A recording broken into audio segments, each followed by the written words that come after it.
அப்போஸ்தலர் 23:1. எல்லா விஷயத்திலும் நான் நல் மனச்சாட்சியோட தேவனுக்கு முன்பாக நடந்து வந்தேன். பார்த்தீங்களா? எல்லா விஷயத்திலும் நான் நல் மனசாட்சியோட தேவனுக்கு முன்பாக நடந்து வந்தேன். பவுல் இப்படி சொல்றார். நல்ல மனசாட்சி.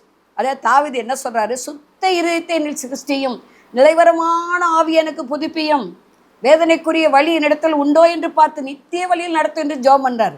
இங்கே பவுல் சொல்றாரு, சுத்த மனச்சாட்சி, நல் மனச்சாட்சியோட நான் தேவனுக்கு முன்பாக நடந்தேன், எல்லாருக்கும் முன்பாக நான் யோக்கியமானவைகளை செய்தேன்.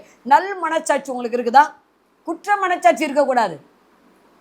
ஒருத்தர் குற்றப்படுகிற மனச்சாட்சி இருக்கக்கூடாது. தேவையில்லாத மனச்சாட்சி சூடுண்டதாய் காணப்படக்கூடாது. சுத்த மனச்சாட்சியாக இருக்கணும். இருதயத்தில் சுத்தம் இருந்தால் தேவன் நம்ம தரிசிக்க முடியும். நல்ல மனசாட்சி.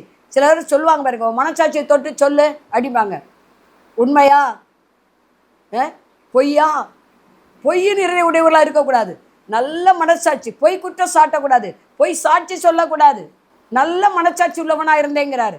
அதனால தான் பவுல ஆண்டவர் அகில உலகுக்கு அவனை ஆசீர்வாதமாக பயன்படுத்தினார்.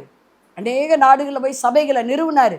பவுல் கையினால் விசேஷ அற்புதங்கள் நடந்தது. காரணம் என்னன்னா, அவன் சுத்த மனச்சாட்சியோடு இருந்தான், நல்ல மனச்சாட்சியோடு இருந்தான். நீங்களும் நானும் நல்ல மனச்சாட்சியோடு இருந்தால் நம்ம கை மூலம் கர்த்தர் அற்புதங்களை செய்வார். பெரிய ரட்சிப்பை அவன் மூலம் கட்டளையிட்டது போல் நம்ம மூலம் கட்டளையிடுவார்.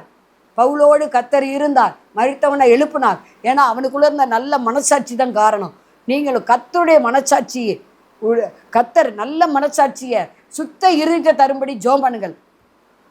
தேவனை தரிசிக்கிற ஒரு இருதயம் நமக்கு வேணும். நல்ல மனசாட்சியாக இருக்கணும். கெட்ட மனசாட்சி உள்ளவர்களாக இருக்கக்கூடாது. போராமை கொண்ட மனசாட்சி உள்ளவங்களாக இருக்கக்கூடாது. சுத்த மனசாட்சியோடு இருந்தோம்னா நம்ம வேண்டி கொண்டதெல்லாம் ஆண்டவர் தருவார். பவுல் வேண்டி கொண்டதெல்லாம் செஞ்சார்ல, நம்ம வேண்டி கொண்டதை என்ன செய்வார்? செய்வார்.